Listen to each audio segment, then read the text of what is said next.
최근 우리나라에서 연이어 일어나고 있는 폭력과 살인으로 인하여 우리 모두가 큰 충격과 슬픔에 빠져 있습니다.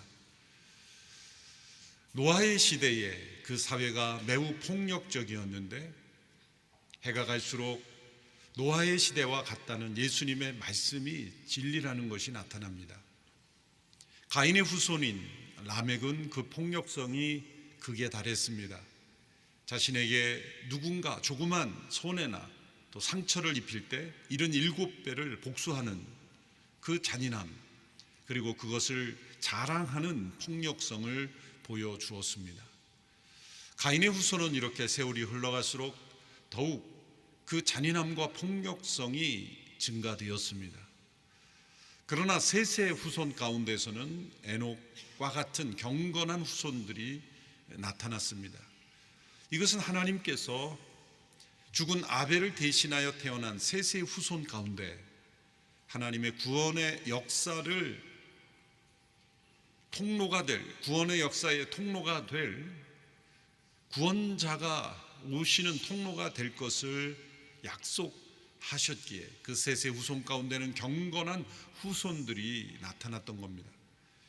그리고 하나님께서 뱀에게 말씀하신 대로 창세기 3장 15절의 말씀대로 이 가인의 후손, 그 불경건한 후손과 셋의 후손, 이 경건한 후손 가운데서는 어떤 거리가 두어짐으로써 서로 혼합됨으로써 타락하지 않기를 원하셨습니다. 그래서 여자의 후손과 뱀의 후손이 서로 갈등 관계가 될 것이다, 그 안에 미움을 둘 것이다 하나님이 말씀하셨죠.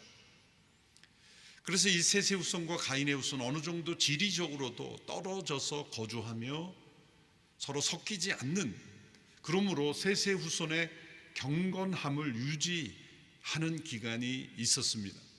그런데 창세기 6장 노아의 시대에 이르렀을 때 하나님이 뜻하신 바대로 그렇게 경건함이 유지되기보다는 도리어 불경건한 이들에 의하여 경건한 후손들마저 그 경건함을 잃어버리는 상황에 처해 있다는 것입니다.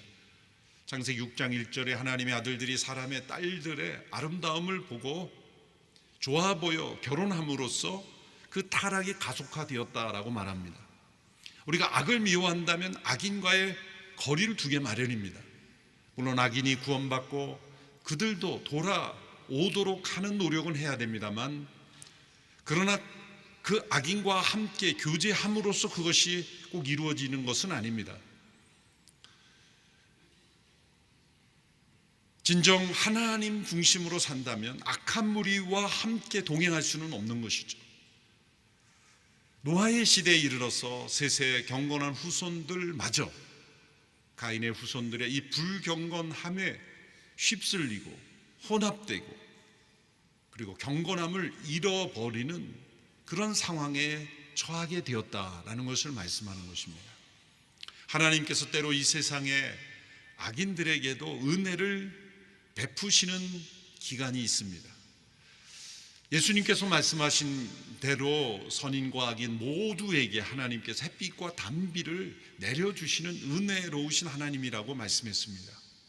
하나님 본성, 성품 자체가 은혜이시기에 하나님을 경외하는 사람들에게만 햇빛과 단비를 주시고 하나님을 믿지 않고 예수 믿지 않는 사람들의 땅에는 햇빛과 단비를 주지 않는 그런 하나님이 아니시죠. 예수님 믿는 사람의 사업만 잘 되게 하시고 안 믿는 사람들은 다 망하게 하시고, 어떤 면에서는 하나님이 그렇게 하시면 다 예수 쉽게 믿을 것 같지 않습니까? 하나님은 그렇게 하시지 않습니다. 하나님은 선인과 악인에게 동일하게 햇빛과 단비를 내려주시고 그런 은혜로우신 하나님이시다는 걸 예수님이 말씀하셨어요. 그러한 하나님의 은혜를 가리켜 커먼 그레이스다, 공통적으로 베풀어 주신 은혜, 그것을 신학자들은 일반 은총이다 이렇게 부릅니다. 일반 은총이라고 하는데 제너럴 그레이스라고 하지 않고 커먼 그레이스라는 것은 모두에게 공통적으로 주어지는 은혜, 심지어 악인에게도 하나님께서 주시는 은혜가 있다는 거예요. 일단 악인들이 바로 멸망되지 않고 악을 행했지만 이 땅에 보존되는 것 자체가 은혜입니다. 하나님께서 악을 행하자마자 바로바로 처단하시면 무서워서라도 악을 행하지 않을 것 같은데 하나님 왜 저런 악인을 세상에 그냥 내버려 두시는가? 사람들이 그런 질문을 던지지 않습니까? 그런 하나님은 악을 행하는 자를 바로 심판하심으로 끝내지 않고 그 악인이 돌아올 수 있는 기회를 주시고, 비록 악인일지라도 회개할 수 있는 기회, 구원받을 수 있는 기회를 주시고자 하기 때문에 일정 기간 보존해 주시기도 합니다. 또한 그 악인이 멸망되고 악이 세상에 사라질 때 하나님께서 택하신 백성들, 경건한 후손들, 선한 백성들까지도 함께 피해를 입을 수 있기 때문에 하나님께서 보존시켜 주시는 은혜가 있는 것입니다. 여러 가지 목적이 있는 거죠. 그런데 하나님께서 이러한 커먼 그레이스, 일반 은총마저 하나님께서 중단하시는 때가 있는데, 그것은 더 이상 내버려 두면 경건한 후손들이 이제 찾아볼 수 없게 되는 시점에 하나님은 모든 악에 대한 심판을 집행하십니다. 바로 노아의 때가 바로 그러한 시점에 이르렀다는 겁니다. 가인의 후손들이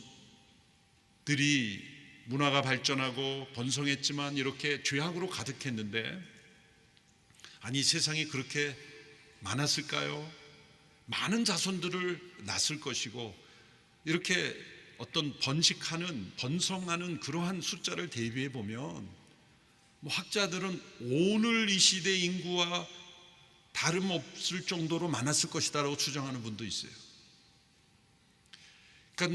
그러나 아직도 전 지구적으로 흩어져 있지는 못했어요. 그런데 그 타락상이 함께 모여 있으므로 급속하게 전염병이 번지듯이 사람들의 잔인함과 폭력성이, 그 죄악의 전염성이 심각하게 퍼져나갔고 경건한 후손들을 찾아보기 어려울 정도였다. 그것이 오늘 본문 6장 5절 6절의 말씀입니다. 5절 6절 우리 같이 읽어보겠습니다. 시작. 여호와께서 사람의 악이 세상에 가득한 것과 그 마음에 품는 생각이 항상 악하기만 한 것을 보셨습니다. 여호와께서 땅에 사람을 만든 것을 후회하시며 마음으로 아파하셨습니다.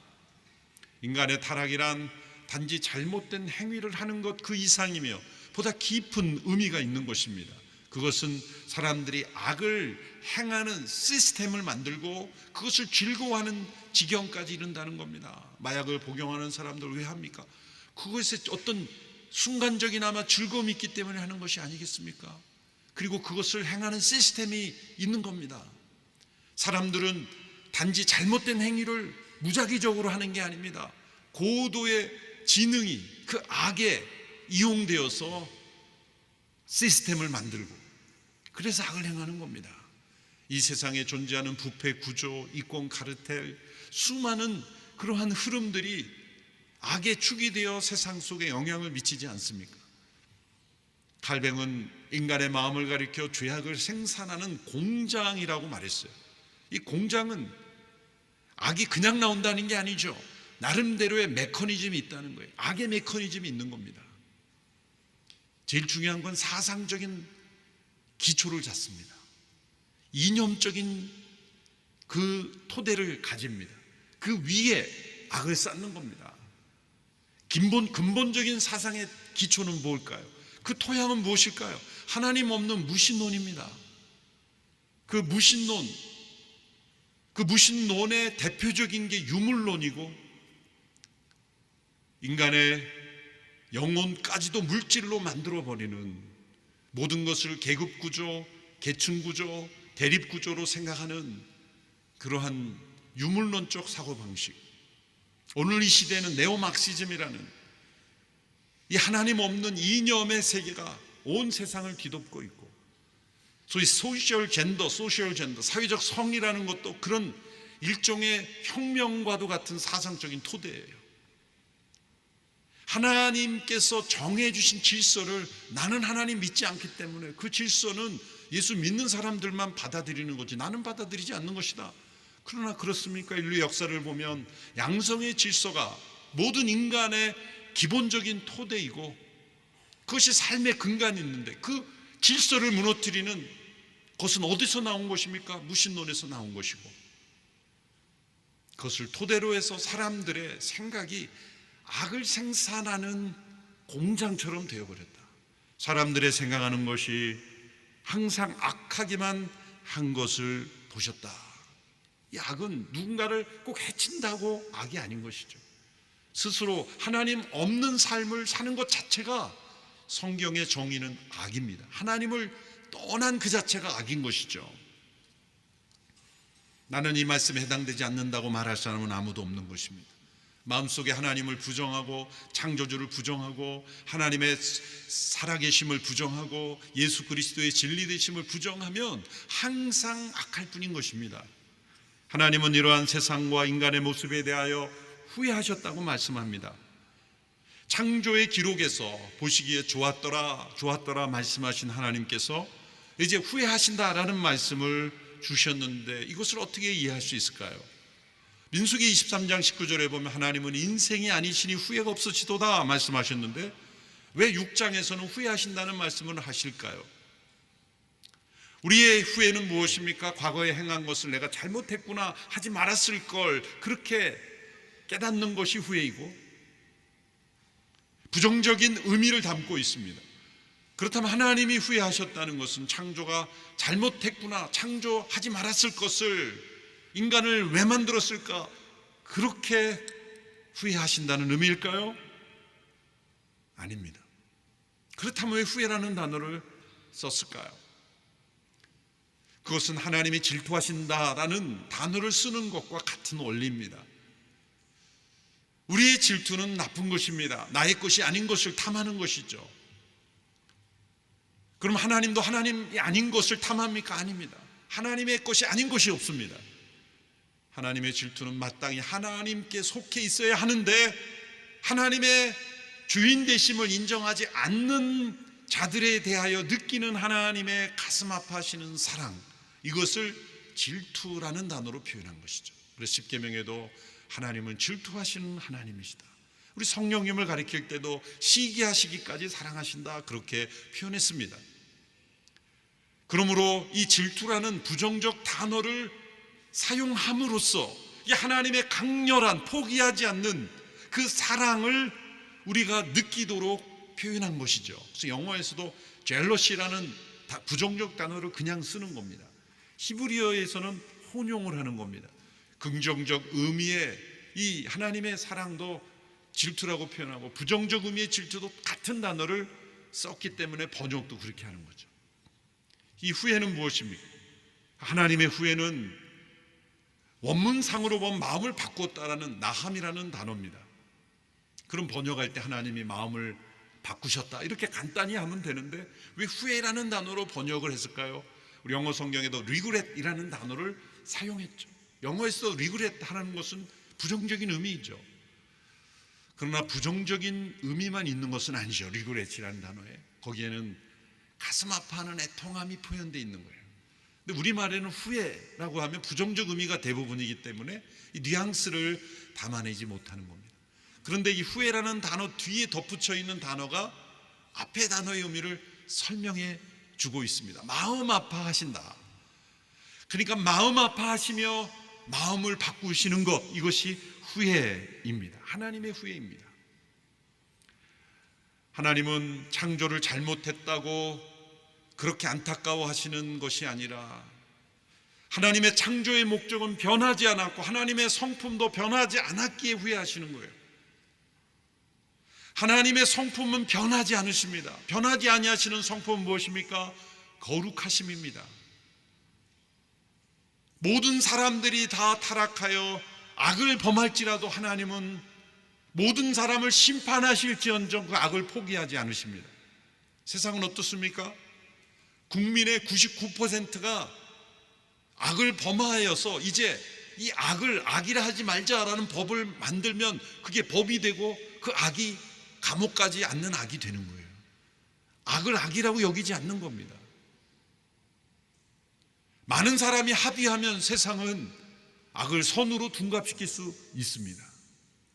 그런 하나님은 모든 이들이 악에 빠져서 악을 선으로 주저할지라도 하나님은 결코 거룩을 포기하지 않으십니다. 그렇게 하나님은 후회하시는 거예요. 그래서 하나님은 세상을 심판하시는 겁니다. 하나님이 창조하신 피조물, 하나님이 사랑하시는 그 대상일지라도 하나님은 심판하셔야 할 만큼 거룩하신 분이기에 하나님은 후회하시는 것입니다. 둘째로 하나님의 섭리는 변할 수 있기 때문에 후회하신다 표현했습니다. 하나님의 목적은 변하지 않고 성품은 변하지 않습니다. 그러나 그 목적을 이루어 가시는 과정의 섭리는 변할 수 있습니다. 예를 들어 하나님께서 요나를 니느웨에 보냈습니다. 니느웨를 멸망하시기로 정하셨습니다. 계획하셨습니다. 그런데 요나를 그 멸망을 예고하는 선지자로 보내셨을 때 그 니느웨 백성들이 모두가 다 회개하며 돌이켰습니다. 그때 하나님은 뜻을 돌이키사 멸망을 내리지 않으셨습니다. 그때 뜻을 돌이켰다고 할 때 그 나함이란 단어가 바로 후회하다라는 동일한 단어입니다. 그러니까 하나님은 축복하시기로 계획하셨지만 마음을 바꾸어 심판하실 수도 있는 하나님이고, 심판하시기로 결정하셨지만 바꾸어서 용서하시고 그리고 축복하실 수도 있는 하나님이신 것입니다. 그것이 하나님의 후회입니다. 결론적으로 세 번째, 우리의 태도, 우리의 선택, 우리의 하나님께 대한 우리의 행위와 마음에 따라서 하나님은 영향을 받으신다는 거죠. 하나님께 대한 인간의 마음과 인간에 대한 하나님의 마음은 이루 말할 수 없는 차이가 있는 것입니다. 하나님은 우리의 일거수일투족, 우리의 마음과 태도, 행동에 대하여 민감하게 반응하십니다. 이것을 우리가 조금 느낄 수 있는 것은 부모와 자녀의 마음이겠죠. 부모에 대한 자녀의 마음과 자녀에 대한 부모의 마음은 차이가 있습니다. 물론 자녀를 생각하는 부모 마음보다 부모를 생각하는 자녀의 마음이 훨씬 더 많은 자녀도 있긴 합니다. 그러나 드문 것 같아요. 대개는 자녀를 향한 부모의 사랑이 훨씬 더 큰 법입니다. 내리사랑이라고 하죠. 시집장가 보낸 자녀들도 부모들은 5분이라도 더 함께 있기를 원하지만 자녀는 5분이라도 더 빨리 가기를 원하죠. 비교할 수 없는 간극이 있습니다. 하물며 하나님의 마음이, 우리의 태도와 행동에 대한 하나님의 반응은 우리가 상상할 수 없는 그런 깊이와 넓이와 예민함을 가지는 것이죠. 인간의 악에 대하여 사람들은 무시하고 지나가고, 다른 사람의 악에 대하여 외면해버리고 감옥에 넣고 사형을 집행하고, 사람들은 그러면 끝이지만 하나님은 악을 행하는, 그리고 사형에 처해 마땅한 그 사람의 영혼까지도 하나님은 느끼시는 거예요. 가슴 아파하시는 거예요. 그러니 이 세상의 악에 대하여 하나님이 둔감하여 이제 너희들은 나 없는 세상을 꿈꿨으니 심판받아 마땅하다, 그렇게 냉정한 무감각한 마음으로 심판하신 분이 아니라는 뜻이 후회라는 단어에 포함이 되어 있는 거예요. 그래서 하나님의 창조와 하나님의 심판 사이에 하나님의 후회가 있다는 것이 우리 하나님이 얼마나 은혜로우신 하나님이신가를 보여주는 것입니다. 흥미로운 것은 이 창세기 6, 7, 8장 노아의 홍수 심판을 말씀하시는 이 긴 장들의 진노라는 단어가 한 번도 사용되지 않았다는 것입니다. 히브리어로 진노를 표현하는 단어가 10가지 정도 되는데 한 단어도 사용되지 않았습니다. 그것은 악에 대하여 하나님이 진노하지 않아서가 아니라 하나님은 분명히 진노하시기에 심판하시는 거죠. 그런데 그 진노라는 단어에 표현되신 하나님은 후회하시며 마음 아파하셨다는 단어를 표현하시는 거예요. 이 말씀은 하나님은 진노를 기뻐하고 심판을 즐기시는 분이 아니라 그 진노보다도 하나님은 더 깊은 고통을 느끼시며 심판하신다는 겁니다. 이놈들 잘됐다, 벌받아 마땅하다, 싹 쓸어버리겠다, 그렇게 심판을 즐기시는 분이 아니라 그 심판에 이르기까지 오래 참으시고 또 참으시고 용납하시고 또 용납하시고 기다리시고 또 기다리시는 하나님께서 더 이상 용납할 수 없는 지점에 이르렀을 때 가슴 아파하시며 통탄하시며 후회하시며 심판하시는 하나님이시라는 거죠. 그래서 독일의 신학자 헬무트 킬리케는 이런 후회하시며 마음 아파하시는 하나님의 모습은 장차 있을 골고다의 십자가의 서곡을 보여주는 것과 같다, 그렇게 해석을 했어요. 그렇습니다. 골고다의 십자가는 우리를 심판하시되 즐기며 하시는 심판이 아니라는 걸 보여주며, 우리를 구원하시기 위해 독생자를 십자가에 내어주셔서 그 고통 속에 죽게 내버려 두심기까지 우리를 사랑하시는 하나님의 심판이라는 겁니다. 하나님의 통과 하나님의 심판이 함께 어우러진 것, 그것이 골고다의 십자가입니다. 하나님께서 이 노아의 시대의 악함을 더 이상 두고 볼 수 없기에 이제 심판을 작정하셨습니다. 그리고 노아에게 홍수 심판으로 이루어질 것을 계시하셨습니다. 오늘 본문 6장 3절과 7절을 함께 읽어보겠습니다. 시작. 여호와께서 말씀하셨습니다. 내 영이 사람 안에 영원히 거하지 않을 것이니 이는 사람이 그저 육체일 뿐이다.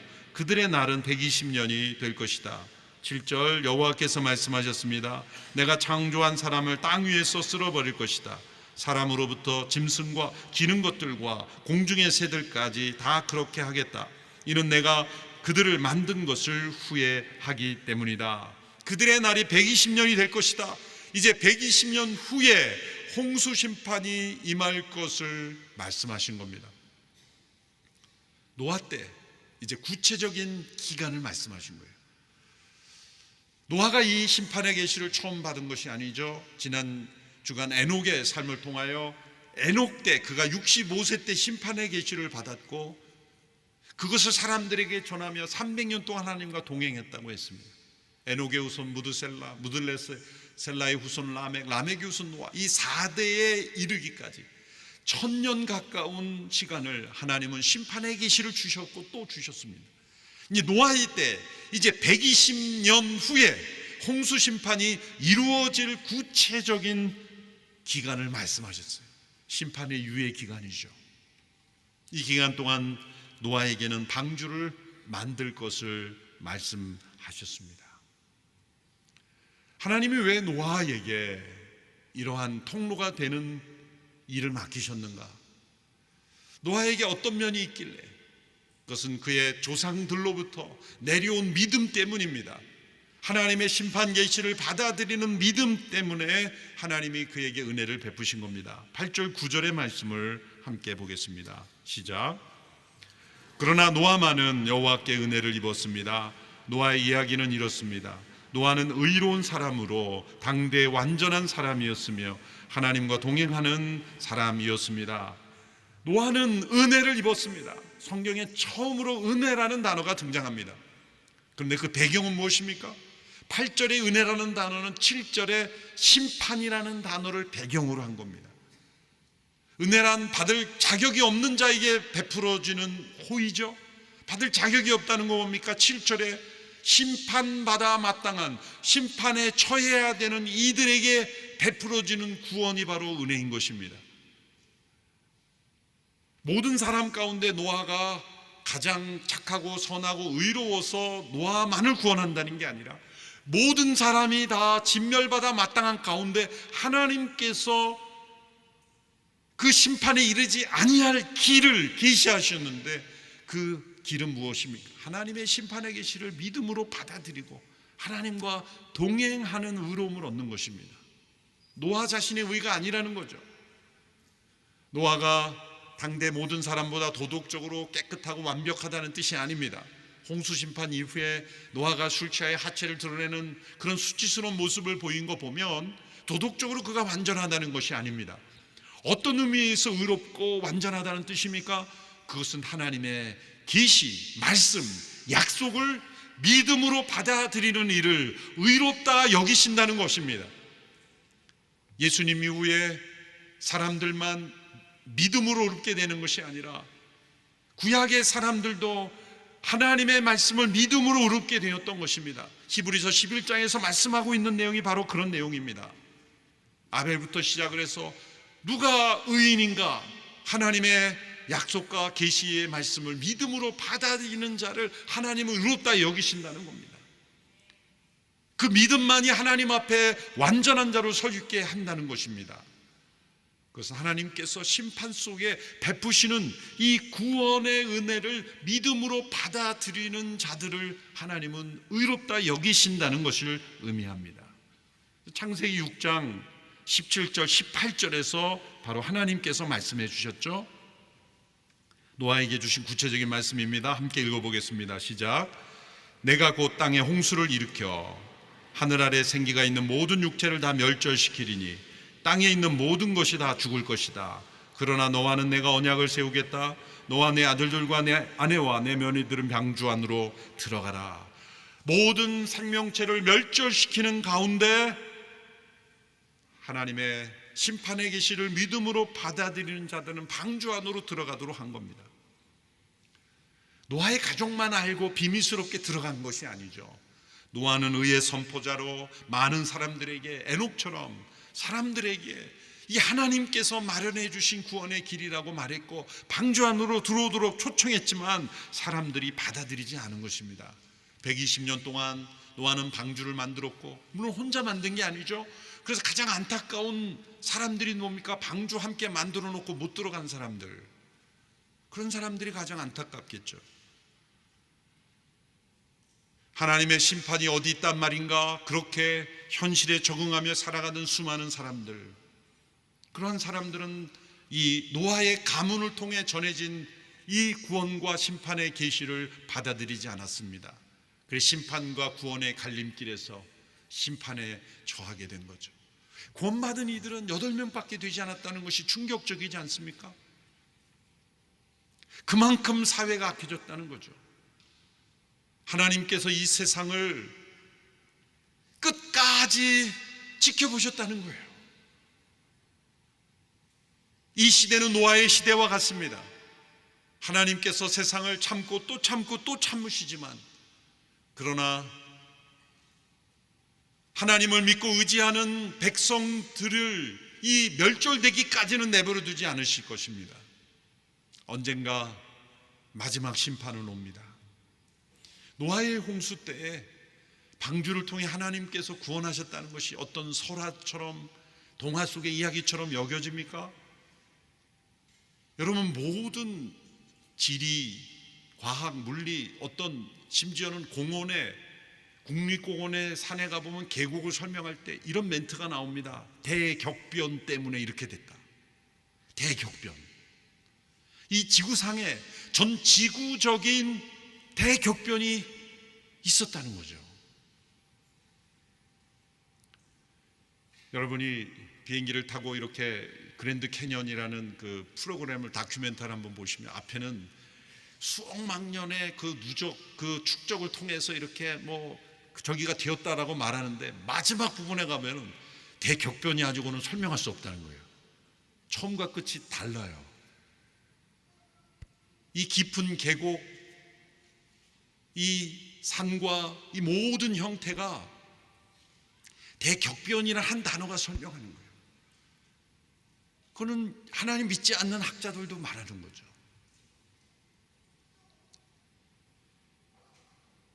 지금도 이 석유를 팔아서 부를 누리는 그런 나라들이 있죠. 그 석유가 어떻게 생겨? 뭔가 매장되어서 썩은 게 석유가 되는 거죠. 홍수 심판 때 수많은 그러한 그 나무들, 생명체들, 매몰된 그 엄청난, 그게 석유의 근원이 될 수 있는 거죠. 뭔가 이 지구상에 일어난 대격변이 아니고는 설명할 수 없는 일들이 많습니다. 그래서 이 노아 홍수 심판에 이 진실을 바로 하는 것이 우리 신앙에 매우 중요합니다. 그래서 미국의 그랜드 캐년을 혹시 가보시면 거기 가셔서 주 하나님 지으신 모든 세계, 이 찬양 부르는 건 좀 어울리지 않아요. 왜냐하면 홍수 심판의 명확한 증거물이기 때문에요. 그래서 여러분에게 책을 한 권 추천해 드리고 싶은 것, 두란노에서 난 노아 홍수 콘서트라는,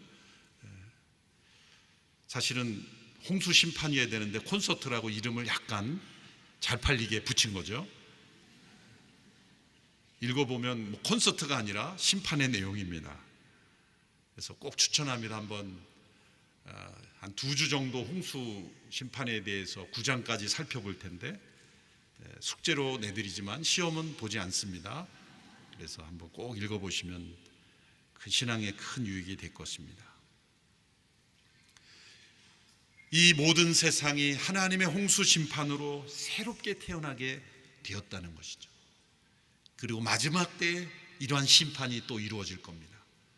하나님은 첫 번째 심판 때와 같이 믿음으로 의롭게 된 자들을 보존하신 것처럼 마지막 심판 때에도 믿음으로 의롭게 된 자들을 보존하실 것입니다.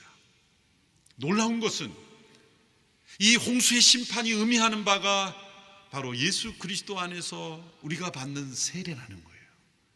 베드로서가 그것을 해석하고 있습니다.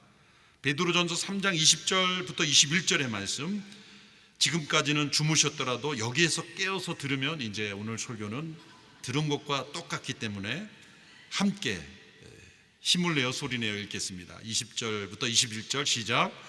그들은 전에 노아가 방주를 예비하는 동안 하나님께서 오래 참고 기다리실 때 끝내 불순종했던 사람들입니다. 물로 심판하실 때 구원받은 사람이 적으니 단 8명 뿐이었습니다. 이제 물은 여러분을 구원하는 표인 세례입니다. 세례는 육체의 더러움을 없애는 것이 아니라 예수 그리스도의 부활로 인해 선한 양심이 하나님을 향해 응답하는 것입니다. 우리가 물로 세례를 받습니다.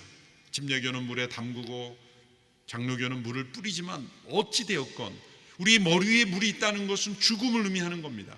홍수의 심판이 전 세상을 다 쓸어 심판하신 것처럼 예수 그리스도와 함께 우리가 세례를 받는 것은 예수님의 죽음이 온 세상의 심판을 대리한다는 겁니다. 예수님을 믿는다는 것은 예수님의 죽음이 내가 받을 하나님의 심판을 받으셨다고 믿는 것입니다. 하나님께서는 세상을 심판을 기뻐하지 아니하시기에 구원하시기를 원하시기에 노아 때는 방주를 예비하였지만 오늘 우리에게는 구원의 방주이신 십자가를 통해서 그 죽음이 내가 받을 심판을 대신 담당하신 죽음이라는 것을 믿는 자들에게는 당연히 그 은혜가 부어지는 것이고 그것이 방주 안으로 들어가는 것입니다. 거기서 그치지 않죠. 물은 우리를 잠겨 죽이기도 하지만 물은 떠올리기도 합니다. 그것은 우리로 하여금 그리스도와 함께 부활로 새 생명으로 살 수 있게 하는 것이고 우리의 선한 양심이 살아나 하나님과 동행하는 삶으로 인도하신다는 겁니다.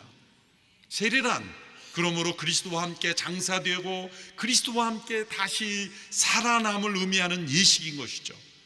그러므로 그리스도와 함께 세례를 받은 것은 노아의 홍수 심판 때 살아남은 노아의 계열이 된다는 것이죠.